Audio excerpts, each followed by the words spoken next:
nderuar teleshikues të drita televizionit, jemi së bashku në emisionin What Happened Today, çfarë ka ndodhur sot.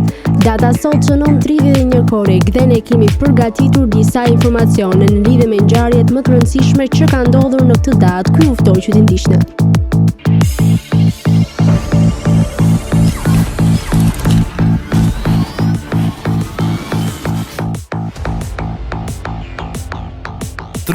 Korrik. Ngjarje 781. Erupsioni më i vjetër i vendituar i vulkanit më të Fuji, data tradicionale japoneze 6 korriku 781. 904. Thesalonikia bie në duart e arabëve të cilët shkatërrojnë qytetin. 1451. Jacques Chou arrestohet me urdhër të mbretit Charles VII i Francës. 1703.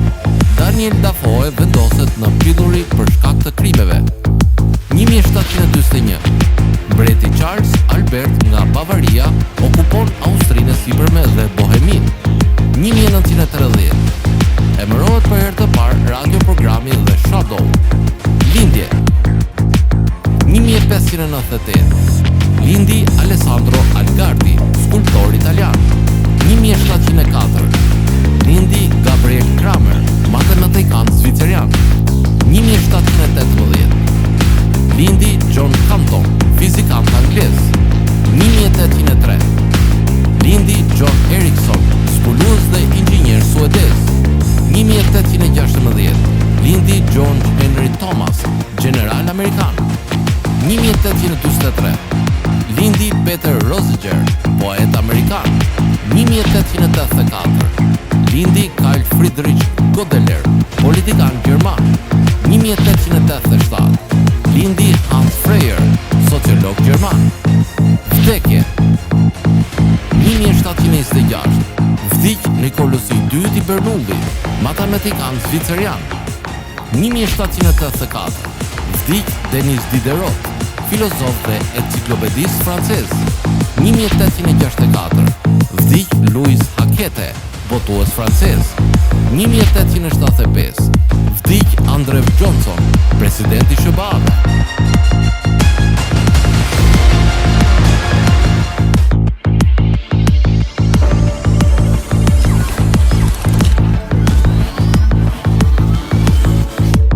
Ndërkohë kemi përgatitur për ju biografinë e Robert Boyle, i cili ishte një filozof, gjithashtu ka dhënë një kontribut mjaft të madh në shkencë.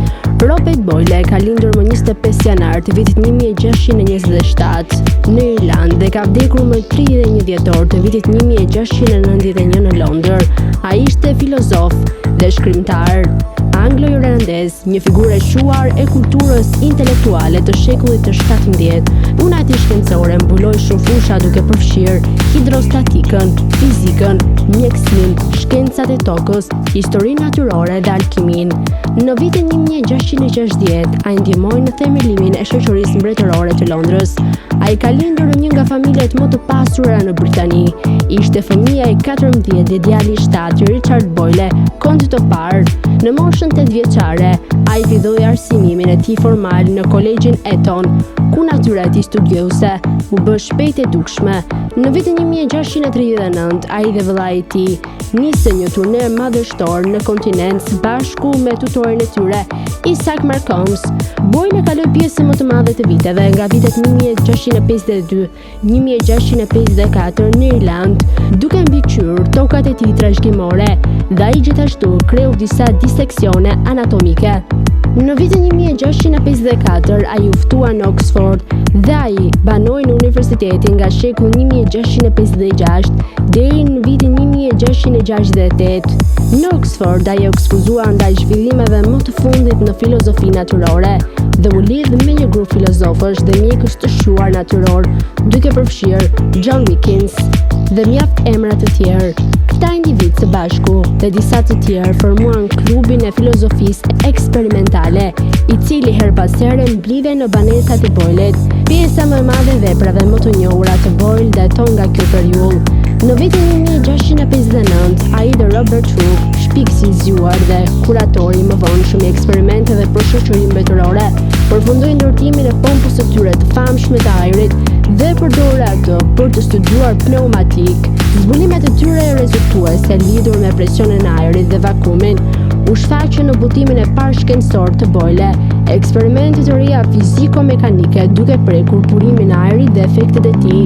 Boyle dhe Hooke zbuluan disa karakteristika fizike të ajrit, duke përfshirë rolin e tij në djegjen, frymëmarrjen dhe transmetimin e zërit. Një nga gjetjet e tyre botuar në vitin 1662 më vonë u bë i njohur si ligji Boyle. Ky ligj shpreh marrëdhënien anasjell që ekziston midis presionit dhe vëllimit të një gazi, duke u përcaktuar duke matur vëllimin e zënë në një sasi konstante ajri, kur kompensohen pesha të ndryshme të mërkurit. Tani do të kalojmë në rubrikën e shëndetit. Sot kam përzgjedhur për të folur e vlera ushqyese të merlucit.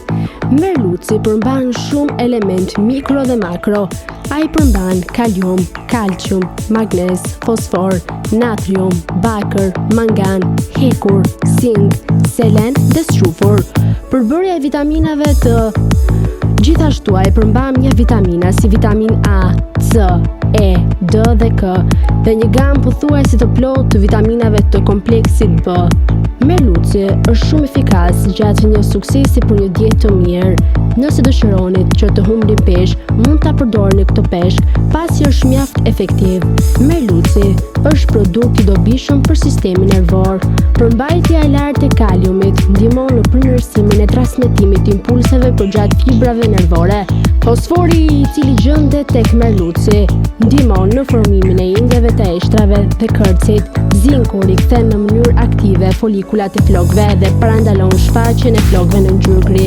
Strufuri, zinku dhe seleni janë element gjurmë, të cilët nevojiten për rritjen e flokëve dhe thonjve, gjithashtu dhe për lëkurën. Është gjithashtu i dobishëm për sistemin skeletal që merluci përmban kalcium dhe vitamin D.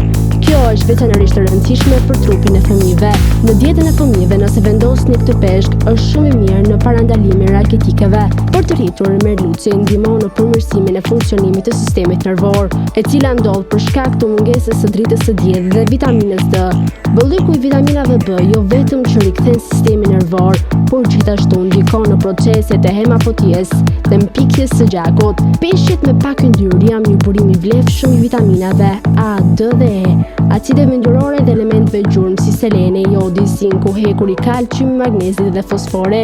Gjithashtu në këtë peshk gjendet një sasi e lartë e omega 3, e cila ka një veprim të dobishëm tek trigliceridet dhe kolesterolin dhe janë gjithashtu të rëndësishme për të parandaluar fillimin e sëmundjeve koronare të zemrës, hipertensionit, diabetit të tipit 2, çrregullimeve imune dhe inflamatore.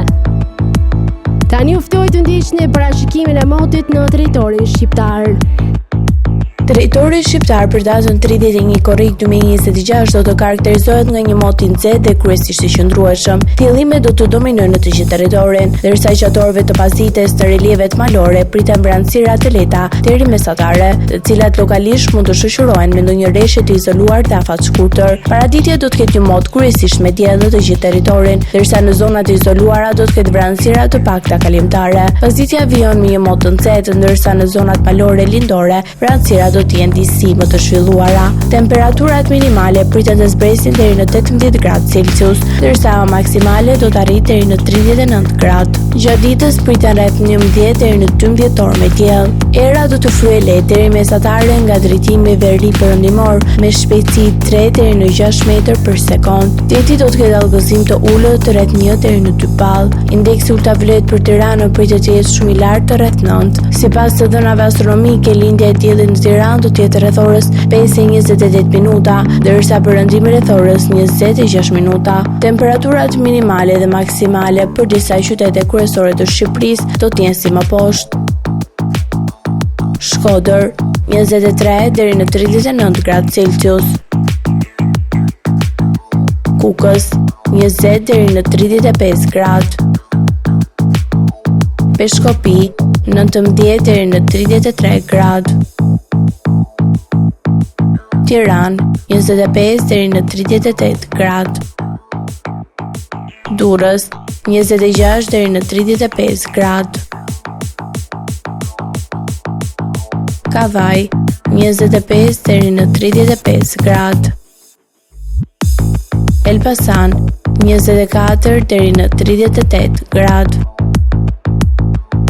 Berat 24 deri në 39 gradë. Korç 18 deri në 30 gradë. Vlorë 26 deri në 34 gradë. Qërkastër 20 deri në 31 gradë. Starand 26 deri në 34 gradë Celsius.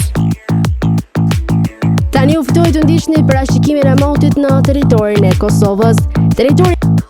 Territori i Kosovës për datën 31 korrik 2026 do të karakterizohet nga një mot kryesisht i qëndrueshëm, me kthjellime dhe vranësira kalimtare. Gjatorëve të pasdites në disa zona priten shfillime vranësirash që mund të sjellin rreshtje të izoluara shiu dhe shkarkesa të dobta elektrike. Praditja do të ketë një mot kryesisht të kthjellët, ndërsa pasditja fijon me alternime kthjellimesh dhe vranësirash. Temperatura minimale pritet të zbresë deri në 17 gradë Celsius, ndërsa maksimale do të arrijë deri në 36 gradë. Era do të fryejë lehtë deri mesatare nga drejtimi veriut-perëndimor me shpejtësi 3 deri në 6 metër për sekond. Indeksi ultraviolet për Prishtinë pritet të jetë i lartë rreth 8 deri në 9. Sipas të dhënave astronomike, lindja e diellit në Prishtinë do të jetë rreth orës 5:19 minuta, ndërsa perëndimi rreth orës 25 minuta. Temperaturat minimale dhe maksimale për disa qytete kryesore të Kosovës do të jenë si më poshtë. Mitrovic 18 deri në 35 gradë Celsius. Podujev 17 deri në 34 gradë. Skënderaj 18 deri në 35 gradë. Pej 18 deri në 35 gradë. Prishtinë 18 deri në 35 gradë. Gjakov 19 deri në 36 gradë. Malishev 19 deri në 36 gradë. Qilan 18 deri në 35 gradë. Ferizaj 18 deri në 35 gradë. Kaçanik 17 deri në 34 gradë. Suharek 19 deri në 36 gradë. Prizren 19 deri në 36 gradë Celsius. Të nderuar teleshikues të Drita Televizion, kjo ishte gjithçka e përgatitur në këtë emision. Ky emision për këtë sezon do të jetë emisioni i fundit, ndërkohë ne do të shihemi sezonin e ardhshëm. Deri atëherë, mirë takofshëm.